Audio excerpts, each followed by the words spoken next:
আসসালামু আলাইকুম, স্বাগত জানাচ্ছি আরটিভি সকালের সংবাদে। আপনাদের সঙ্গে আছি আমি ফারজানা তানি।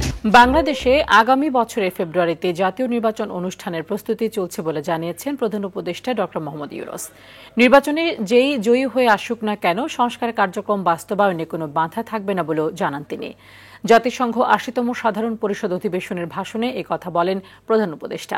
এ সময় জুলাই ঘোষণাপত্র, দেশের পাচার হওয়া অর্থ, রোহিঙ্গা ইস্যু সহ বেশ কিছু বিষয় নিয়ে কথা বলেন তিনি। বিস্তারিত রাকিব হাসানের রিপোর্টে। বাংলাদেশ সময় শুক্রবার রাত ৯টার দিকে জাতিসংঘের ৮০তম সাধারণ পরিষদ অধিবেশনে বাংলা ভাষায় ভাষণ দেন প্রধান উপদেষ্টা ডক্টর মোহাম্মদ ইউনূস। এ সময় বিশ্ব শান্তি ও নিরাপত্তা, মানবাধিকার, বিশ্বব্যাপী মানুষের জীবন মানের উন্নয়ন, ন্যায় বিচার, ন্যায্যতা ও সমতা প্রসারে জাতিসংঘ অনস্বীকার্য ভূমিকার কথা তুলে ধরেন তিনি। এবারের অধিবেশনে বাংলাদেশে আগামী বছরের ফেব্রুয়ারি মাসে জাতীয় নির্বাচন অনুষ্ঠানের প্রস্তুতির কথা জানান মোহাম্মদ ইউনূস। আগামী বছরের ফেব্রুয়ারি মাসে আমরা জাতীয় নির্বাচন অনুষ্ঠানের প্রস্তুতি নিচ্ছি। পাশাপাশি স্বচ্ছতা ও জবাবদিহিতা, আইনের শাসন নিশ্চিত করবার জন্য আমাদের নিরবচ্ছিন্নভাবে নাগরিক বান্ধব সংস্কার চালিয়ে যাচ্ছে। জুলাই ঘোষণাপত্রের মাধ্যমে আগামীতে নির্বাচিত সরকারের সংস্কার কাজের নিশ্চয়তা থাকবে বলেও নিশ্চয়তা দেন তিনি। আমরা জুলাই অভ্যুত্থানের ১ বছর পূর্তিতে রাজনৈতিক দলগুলোর সাথে একই মঞ্চে দাঁড়িয়ে সকলে মিলে জুলাই ঘোষণার মাধ্যমে এই সংস্কার কার্যক্রমের প্রতি আমাদের সময়াবদ্ধ অঙ্গীকার ব্যক্ত করি। দেশ থেকে পাচার হওয়া অর্থ সংশ্লিষ্ট দেশগুলোর সদিচ্ছা ছাড়া পুনরুদ্ধারে সফল হওয়া যাবে না বলেও মন্তব্য করেন প্রধান উপদেষ্টা। বৈশ্বিক আর্থিক প্রতিষ্ঠানগুলোর সিদ্ধান্ত গ্রহণ প্রক্রিয়া ও ব্যবস্থাপনার সংস্কার, একটি অন্তর্ভুক্তিমূলক আন্তর্জাতিক কর সহযোগিতার বৈশ্বিক কাঠামো, অবৈধ আর্থিক প্রবাহ ও দুর্নীতির বিরুদ্ধে সমন্বিত বৈশ্বিক পদক্ষেপ গ্রহণ এবং অবৈধ দুর্নীতিলব্ধ অর্থ পাচারকৃত সম্পদ পুনরুদ্ধারেও আন্তর্জাতিক সহযোগিতা বৃদ্ধি অত্যন্ত গুরুত্বপূর্ণ। এছাড়া রাখাইনে স্থিতিশীলতা আনতে আন্তর্জাতিক সম্প্রদায়ের যৌথ প্রচেষ্টায় সহযোগিতা করতে বাংলাদেশ প্রস্তুত বলেও জানান তিনি। মানবিক সহায়তার জন্য নতুন ও বর্ধিত তহবিলের বাইরে আন্তর্জাতিক সম্প্রদায়কে অবশ্যই মায়ানমার সরকার এবং রাখাইনের অন্যান্য অংশীদারদের উপর ইতিবাচক পরিবর্তন ও দ্রুত রাজনৈতিক সমাধানের জন্য চাপ প্রয়োগ করতে হবে। অন্যান্য প্রতিবেশী দেশগুলোকেও তাদের দায়িত্ব পালন করতে হবে। রাখাইনে স্থিতিশীলতা আনতে আন্তর্জাতিক সম্প্রদায়ের যে কোনো যৌথ প্রচেষ্টায় সহযোগিতা দিতে বাংলাদেশ সর্বদা প্রস্তুত। সেই সঙ্গে স্বাধীন ফিলিস্তিন রাষ্ট্র প্রতিষ্ঠার মাধ্যমে দ্বিরাষ্ট্রভিত্তিক সমাধান বাস্তবায়ন করতে হবে বলে মত ব্যক্ত করেন প্রধান উপদেষ্টা। এবং রোহিঙ্গাদের জন্য বাস্তবসম্মত আন্তর্জাতিক। রাকিব হাসান, আরটিভি, ঢাকা। বাংলাদেশের সঙ্গে মুক্ত বাণিজ্য চুক্তি সই করার তীব্র আগ্রহ প্রকাশ করেছেন ভুটানের প্রধানমন্ত্রী শেরিং তোবগে। তিনি দুই দেশের অর্থনৈতিক অঞ্চল সংযোগের মাধ্যমে বাণিজ্য ও বিনিয়োগ বাড়ানোর প্রস্তাবও দিয়েছেন। জাতিসংঘ সাধারণ পরিষদের ৮০তম অধিবেশনের ফাঁকে নিউ ইয়র্কে জাতিসংঘ সদর দপ্তরে প্রধান উপদেষ্টা ডক্টর মোহাম্মদ ইউনূসের সঙ্গে বৈঠকে তিনি এই প্রস্তাব দেন। প্রধান উপদেষ্টা এই প্রস্তাবকে স্বাগত জানিয়ে বলেন, দুই দেশেরই বাণিজ্য ও বিনিয়োগ বৃদ্ধির সব সুযোগ অনুসন্ধান করা উচিত। বাংলাদেশ ও ভুটান উন্নত যোগাযোগ, বাণিজ্য ও বিনিয়োগের মাধ্যমে দ্বিপাক্ষিক সম্পর্ককে নতুন উচ্চতায় নিতে পারে।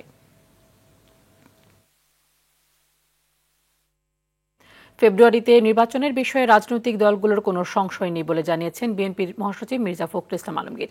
তিনি বলেছেন, আমরা কনভিন্সড ২০২৬ সালের ফেব্রুয়ারিতে নির্বাচন হবে। নিউ ইয়র্কের ম্যানহাটনে গ্র্যান্ড হায়াত হোটেলে সাংবাদিকদের সঙ্গে আলাপকালে তিনি এসব কথা বলেন। ফেব্রুয়ারিতে নির্বাচন বিষয়ে জাতিসংঘে প্রধান উপদেষ্টার ভাষণে আরও জোরালো অবস্থান থাকা প্রয়োজন ছিল কিনা এমন প্রশ্নের জবাবে মির্জা ফখরুল বলেন, প্রধান উপদেষ্টার ভাষণে এটি খুবই জোরালো ছিল। ফেব্রুয়ারিতে নির্বাচনের জন্য জামায়াতে ইসলামী প্রস্তুতি নিচ্ছে বলে জানিয়েছেন দলটির নায়েবে আমির সৈয়দ আবদুল্লাহ মোহাম্মদ তাহের। শুক্রবার নিউ ইয়র্কের ম্যানহাটনে গ্র্যান্ড হায়াত হোটেলে সাংবাদিকদের সঙ্গে আলাপকালে তিনি একথা বলেন। তিনি আরও বলেন, ফেব্রুয়ারিতে নির্বাচনের একটি সম্ভাব্য তারিখ ঘোষণা করা হয়েছে, আমরা সবাই এর সঙ্গে একমত। আমরাও ফেব্রুয়ারিতে নির্বাচনের প্রস্তুতি নিচ্ছি, কিন্তু তার আগে জুলাই সনদ বাস্তবায়ন না হলে সেখানে একমত হওয়ার কোনো বাস্তবতা নেই।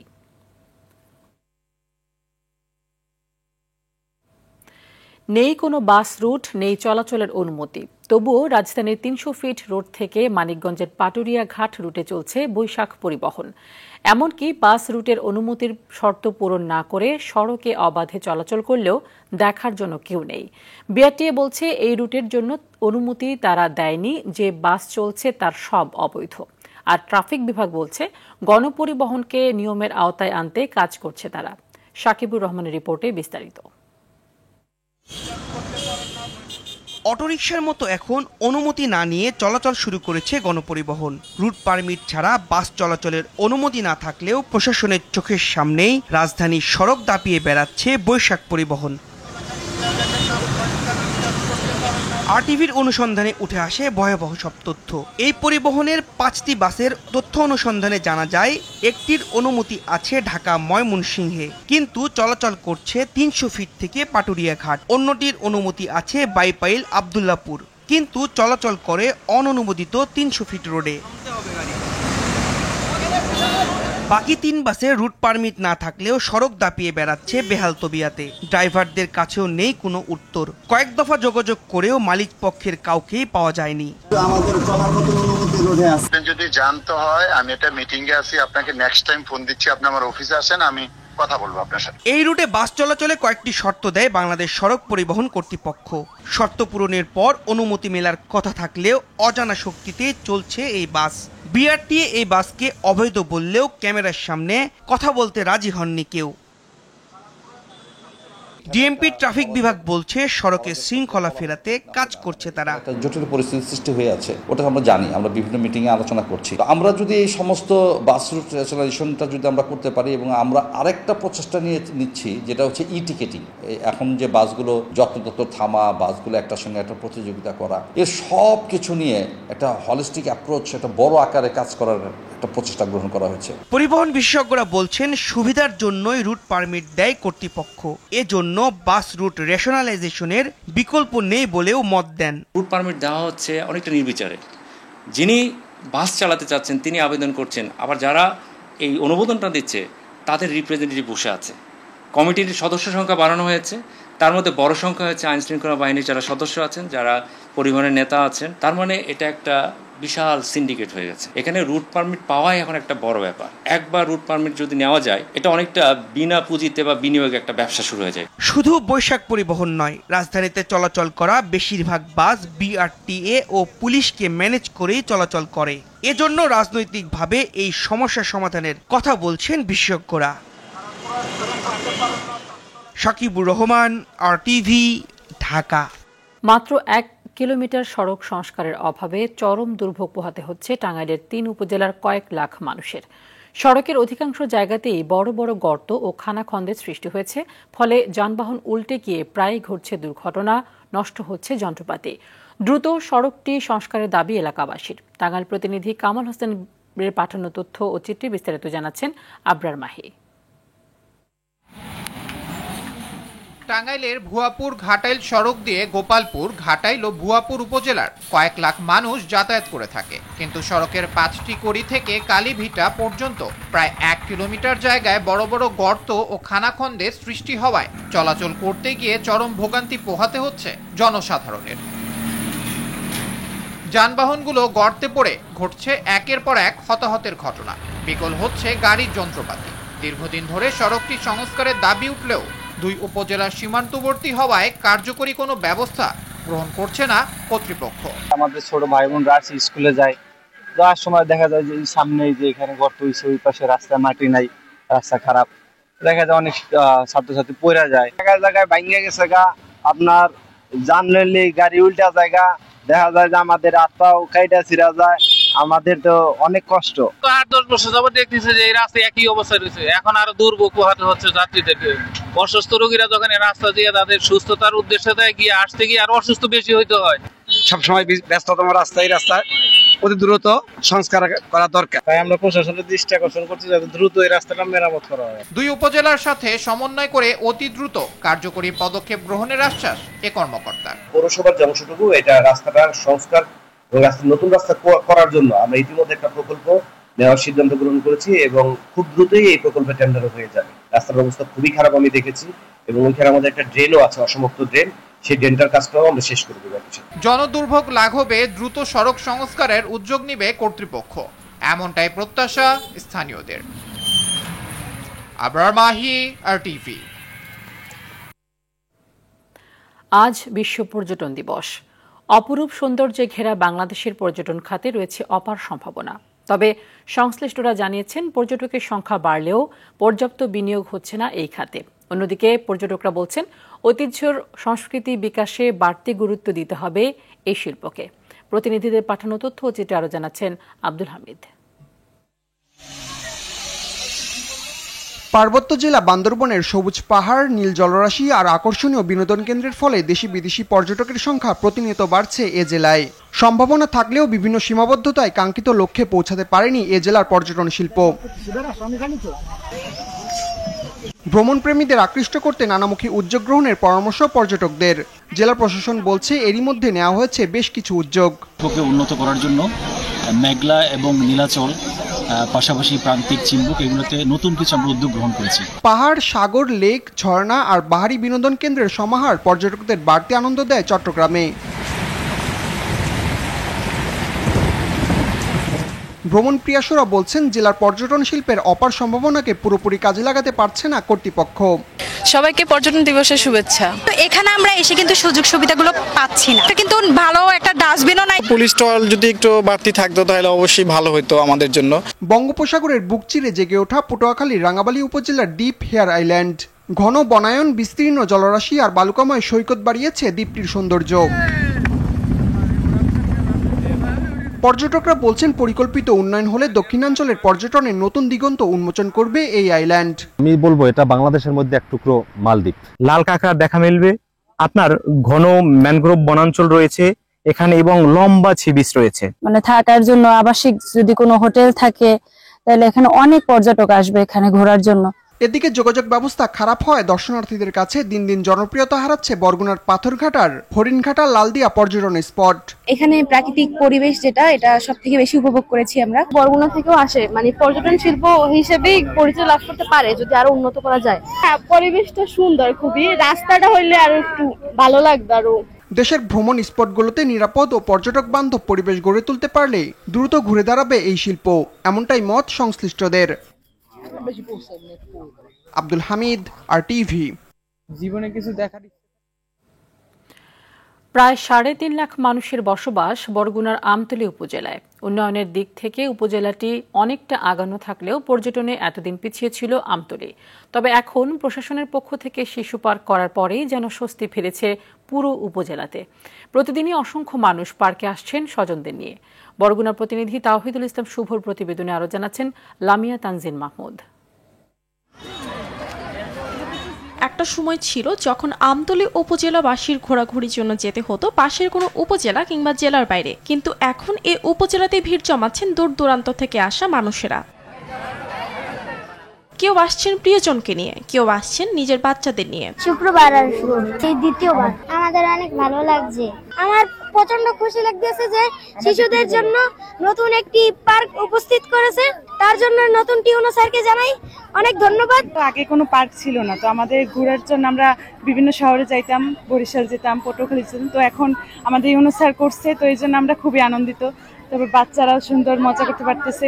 নতুন করে এটা উদ্বোধন করার জন্য প্রশাসনকে ধন্যবাদ। ভালো লাগছে এবং ইউনো স্যার যে এই উদ্যোগটা নিয়েছে তাকে আমরা ধন্যবাদ জানাই। বাচ্চাদের জন্য আসলে এটা আনন্দকর একটি বিষয় যে এখানে একটি শিশু পার্ক হয়েছে, সবাই এখানে বিনোদনের জন্য আসতে পারবে। দেখা যায় বাচ্চারা বাসায় ফোনে আসক্ত থাকে, এখানে নিয়ে আসার কারণে অনেক ভালো হয়েছে। বাচ্চারা এখানে ঘুরতে পারতেছে, অনেক কিছু দেখতে পারতেছে, মানে খুব উপকার হয়েছে। এদিকে পার্কের পাশাপাশি উপজেলা মানুষের জন্য আরো কিছু করার পরিকল্পনার কথা জানান উপজেলা নির্বাহী কর্মকর্তা। চেষ্টা করছি একই সাথে যেমন হলো যে শিশু পার্ক স্থাপন করেছে, একই সাথে হলো আমরা আরো কিছু নতুন রাইড তাদের যে উৎসাহ দেখতে পাচ্ছি তার জন্য হলো আসলে খুব ভীষণ ইচ্ছা করছি হলো দ্রুত নতুন রাইডের ব্যবস্থা করার জন্য, এবং ইনশাল্লাহ আমরা আরো নতুন নতুন রাইডের ব্যবস্থা করব। মানুষের কথা ভেবে এভাবে কাজ করে যাবে প্রশাসন, এমনটাই প্রত্যাশা সংশ্লিষ্টদের। লামিয়া তানজিন মাহমুদ, RTV। কাল থেকে শুরু হচ্ছে সনাতন ধর্মাবলম্বীদের সবচেয়ে বড় ধর্মীয় উৎসব দুর্গাপূজা। ষষ্ঠী পূজার মধ্য দিয়ে 5 দিন ব্যাপী পূজার আনুষ্ঠানিকতা শুরু হবে। রাজধানী ঢাকা সহ সারা দেশে চলছে শেষ মুহূর্তের প্রস্তুতি। সাজসজ্জা ও শেষ তুলির আঁচড় ইতিমধ্যে সম্পন্ন হয়েছে। আয়োজকরা বলছেন প্রতিমার সাজানো কাজ সম্পন্ন হয়েছে, প্যান্ডেল ও লাইটিং সহ নানা আনুষঙ্গিক কাজ চলছে। এদিকে সার্বিক পরিস্থিতি নিয়ন্ত্রণে মন্দির প্রাঙ্গণে আইনশৃঙ্খলা বাহিনীর দায়িত্ব পালন শুরু করেছে।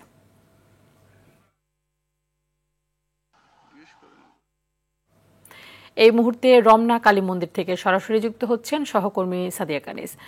সাদিয়া, আগামীকাল ষষ্ঠীর মধ্য দিয়ে তো নিশ্চয়ই শুরু হচ্ছে হিন্দু ধর্মাবলম্বীদের সবচেয়ে বড় ধর্মীয় উৎসব। কেমন দেখছেন শেষ মুহূর্তের প্রস্তুতি এবং আইন শৃঙ্খলা বাহিনীর কার্যক্রম শুরু হয়েছে কিনা?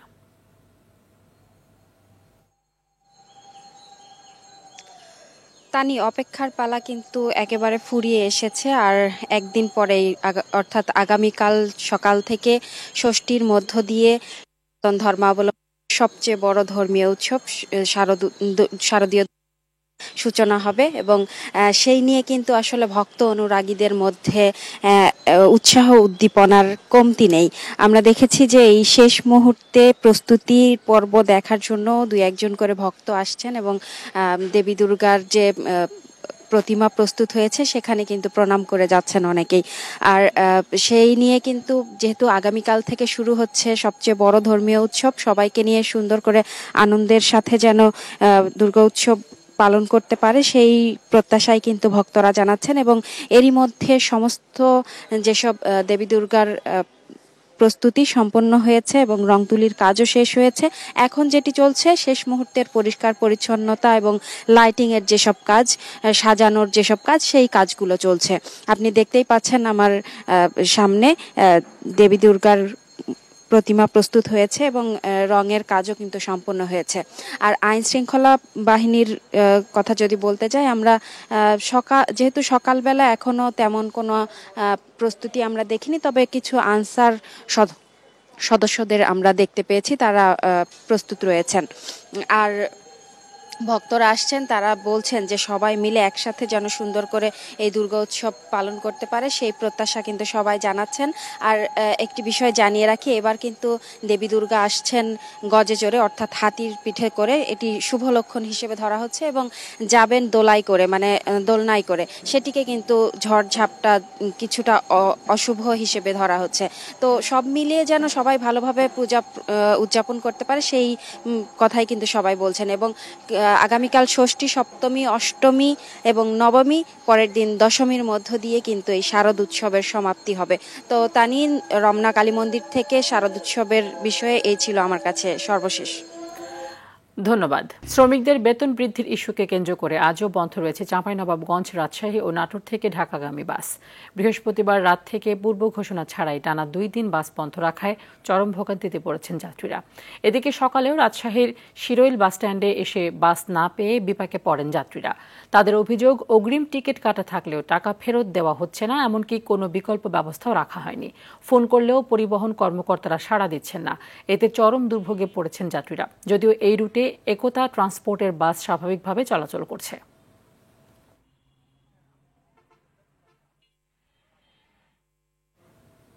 নেত্রকোনার বিভিন্ন সরকারি রাস্তার পাশে শত শত মরা ও হেলে থাকা গাছের জন্য জীবনের ঝুঁকি নিয়ে চলাচল করছে স্থানীয় কৃষক, পথচারী ও রাস্তায় চলাচলকারী যানবাহন। ফসলি জমিতে রাস্তায় গাছ পড়ে থাকায় চাষাবাদ ব্যাহত হচ্ছে কৃষকের। এদিকে মামলার ভয়ে গাছগুলো সরাতে পারছেন না তারা। প্রশাসন বলছে সভায় সিদ্ধান্তের মাধ্যমে ব্যবস্থা গ্রহণ করা হবে। নেত্রকোনার প্রতিনিধি এম মোখলেসুর রহমান খানের পাঠানো তথ্য ও চিত্রে আরো জানাচ্ছেন আবরার মাহি। নেত্রকোনার মোহনগঞ্জ, কলমাকান্দা, কেন্দুয়ায় রাস্তা সহ জেলার বিভিন্ন রাস্তার পাশে শত শত মরা ও হেলে থাকা গাছ রয়েছে। এ সমস্ত মরা গাছের কারণে জমিতে ফসল ফলাতে সমস্যার সম্মুখীন হচ্ছে পার্শ্ববর্তী জমির মালিকরা। রাস্তায় যানবাহন ও পথচারীদের জীবনের ঝুঁকি নিয়ে চলাচল করতে হচ্ছে। স্থানীয়রা জানান, মরা গাছগুলোর ডাল ভেঙে পড়ে অনেক দুর্ঘটনা ঘটে। তাই গাছগুলো অতি দ্রুত কেটে নেওয়ার দাবি স্থানীয়দের। আমার ক্ষেতে মরা গাছটা পড়িয়া রয়েছে, আজ 2 বছর ধরে গাছটা লাগিয়ে ক্ষেত করতে পারতাছি না। আরেকটা গাছ ক্ষেত শুকায় রয়েছে, গাছটা কোন সময় ভাঙিয়ে পড়িয়া যায় এনে আমরা যাইতে পারি না। এই গাছ অনেক সময় হালকা বাতাসেও যাত্রীদের উপরে এবং মালবাহী গাড়ির উপরে ভেঙে পড়ে। এই গাছগুলো যদি অতি তাড়াতাড়ি কাটে নিয়ে যায় বা সরাইয়া ফেলায় তাহলে আমাদের জীবনে ঝুঁকি কমে যাবে। এই বিষয়ে দ্রুত ব্যবস্থা গ্রহণের কথা জানান এ কর্মকর্তা। আগামী সমন্বয় সভায় আমরা এই বিষয়ে বিস্তারিত কথা বলবো এবং নির্দেশনা দিব যাতে এই মরা গাছগুলোকে দ্রুত সরকারি যে বিধিবিধান আছে এই বিধিবিধান অনুসরণ করে এগুলোকে অপসারণের ব্যবস্থা করা হয়। রাস্তার পাশের মরা গাছগুলো কেটে এবং কৃষকদের জমিতে পড়ে থাকা গাছগুলো দ্রুত সরিয়ে নেবে কর্তৃপক্ষ, এমনটাই প্রত্যাশা ভুক্তভোগীদের। আবরার মাহি, RTV। সাফ অনূর্ধ্ব 17 চ্যাম্পিয়নশিপের ফাইনালে আজ ভারতের বিপক্ষে মাঠে নামবে বাংলাদেশ। কলম্বোর রেসকোর্স স্টেডিয়ামে ম্যাচ শুরু সন্ধ্যা 6:30টায়। এর আগে সেমিফাইনালে পাকিস্তানকে 2-0 গোলে হারিয়ে ফাইনাল নিশ্চিত করে বাংলাদেশ। গ্রুপ পর্বে নেপাল ও শ্রীলঙ্কার বিপক্ষে বড় জয়ের পর এবারের আসরে বেশ আত্মবিশ্বাসী গোলাম রব্বানী ছোটনের শিশুরা। পূর্ণ আত্মবিশ্বাস নিয়ে ফাইনালে ভারতকে মোকাবেলা করতে প্রস্তুত ফয়সাল আরিফরা। এর আগে 2 বার ট্রফি জয়ের স্বাদ পেয়েছে বাংলাদেশ। বিপরীতে টানা 4 বার ট্রফি জয় সহ মোট 6 বার শিরোপা জয়ের রেকর্ড আছে ভারতের। সকালের সংবাদ এ পর্যন্তই। মধ্যাহ্নের সংবাদ 12টায় দেখার আমন্ত্রণ রইল। ধন্যবাদ সবাইকে।